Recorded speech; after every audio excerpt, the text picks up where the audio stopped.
পয়সা আছে তোমার কাছে? কিসের জন্য? সুগারের ওষুধ খাওয়া?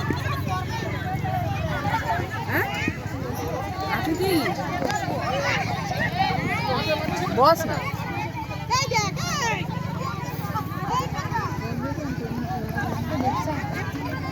বস না না না তোকে নিয়ে দেখি না চাই বস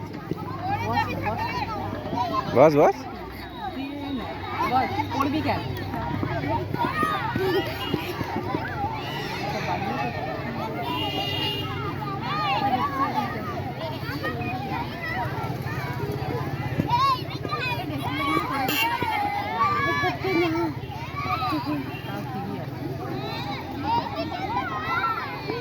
এটা তো ছোট ছোট ছিল না? বড় হবে না? তোমার মেয়ে বড় হয়ে যায়নি, ওরা তো তোমার মেয়ের থেকে বড়। ওরা তোমার মেয়ের থেকে বড়, ওরা তো সমুদ্র ক্লাসে পড়ে, ওরা 10-এ পড়ে।